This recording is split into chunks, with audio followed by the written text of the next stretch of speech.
അപ്പൊ ഇനി നമ്മളൊരു വിഷ്വൽ ഗെയിമിലേക്കാണ് പോകുന്നത്. അപ്പൊ ഈ വിഷ്വലിൽ ഒരു ക്യാരക്ടർ, സിനിമയിലെ ഒരു കഥാപാത്രത്തെ നമ്മൾ കാണിക്കും. അത് ഏത് കഥാപാത്രമാണ്, അതായത് കഥാപാത്രത്തിന്റെ പേര് ഐഡന്റിഫൈ ചെയ്യണം, ഏത് സിനിമയിലാണ് ആ കഥാപാത്രം എന്ന് പറയണം, ആൻഡ് ആ ഹീറോയോ അല്ലെങ്കിൽ ഹീറോയിനോ പറഞ്ഞ അല്ലെങ്കിൽ സിനിമയിലെ ഒരു ഡയലോഗ്, അത്രേ ഉള്ളൂ. ഓക്കെ. ആഹാ അടുത്തോമാ, അയ്യോ ചതിച്ചല്ലോ. ഓക്കെ, അപ്പൊ അത് പോട്ടെ. ആട് തോമ അത് മനസ്സിലായി. ഇനി അത് ഏത് സിനിമയാണെന്ന് പറയും. സ്ഫടികം.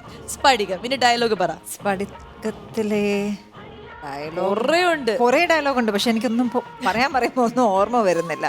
ഈ പിക്ചറിൽ അദ്ദേഹം ഉപയോഗിച്ചിരുന്ന ഒരു പ്രോപ്പർട്ടി വെച്ചിട്ടൊരു ഡയലോഗ് അദ്ദേഹം ആ സിനിമയിൽ പറഞ്ഞിട്ടുണ്ട്. എനിക്ക് അതിലും മനസ്സിലോട്ട് വരുന്നത് തിലകനങ്കിലെ ഒരു ഡയലോഗാണ്. അതാണ്. ശരി, അപ്പൊ ഇത് ഓക്കെ പറഞ്ഞു. ഇനി അടുത്തത് നോക്കാം. നിഷ്കളങ്കമായ മുഖം കണ്ടിട്ട് ഈ ഭയങ്കര അതെ അതെ. ഒരു മിനിറ്റ്. മീശമാധവൻ. മീശമാധവൻ. ഇനി ക്യാരക്ടറിന്റെ പേര് മാധവൻ. കള്ളം മാധവൻ. ഒരു ഡയലോഗാണ്. മാധവൻ കട്ടതൊന്നും ഈ ചേക്ക് അല്ല. എനിക്ക് ഡയലോഗ്സ് ഒന്നും എനിക്ക് ഓർമ്മ വരുന്നില്ല. പുരുഷു എന്നെ അനുഗ്രഹിക്കണം, അതെനിക്ക് ഓർമ്മ. ശരി, അപ്പൊ ഓക്കെ, പോയിന്റ് വേണമോ? ഞാൻ ആലോചിക്കട്ടെ. ആലോചിച്ചാൽ മതി, കുഴപ്പമില്ല. കാരണം ഞാൻ ഫ്ലോപ്പ് ആയിട്ടാ പറഞ്ഞത്. അടുത്തത് നോക്കാം. അടുത്തത്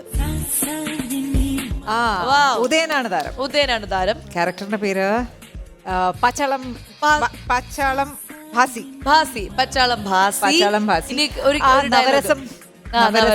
ഞാൻ നവരസത്തിന്റെ കൂടെ ഞാൻ എനിക്ക് 2 രസങ്ങളും കൂടെ കണ്ടുപിടിച്ചത് ആ ഒരു സീനല്ലേ? അതെ, അത് തന്നെ. അതായത് ഞാൻ എന്റെ സ്വന്തം 2 രസങ്ങളും കൂടെ. എന്നാൽ നമുക്ക് രസങ്ങൾ കാണിച്ചാലും മതി. ഇല്ല, എനിക്കത് അത് കിട്ടില്ല. ഈ ഒരു എക്സ്പ്രഷൻ അത് ജഗതി. ഒറിജിനൽ നവരസത്തിൽ ഏതെങ്കിലും ഒരു ഇഷ്ടപ്പെട്ട ഒരു നവരസം കാണിക്കൂ. 9 എണ്ണത്തിലുള്ളതിൽ ഇഷ്ടപ്പെട്ടത്. ശൃംഗാരം. ശൃംഗാര ദേവത.